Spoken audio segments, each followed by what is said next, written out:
அஞ்சாதே, நான் உன்னுடன் இருக்கிறேன். கலங்காதே, நான் உன் கடவுள்.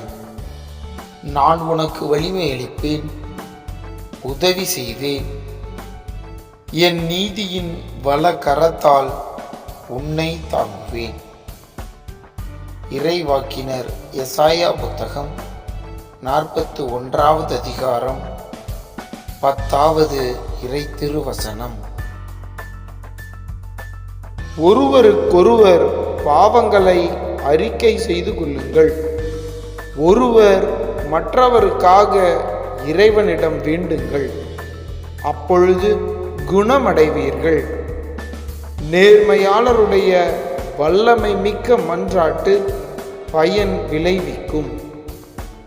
தூய யாக்கோபு எழுதிய திருமுகம் 5வது அதிகாரம் 16வது இறை திருவசனம்.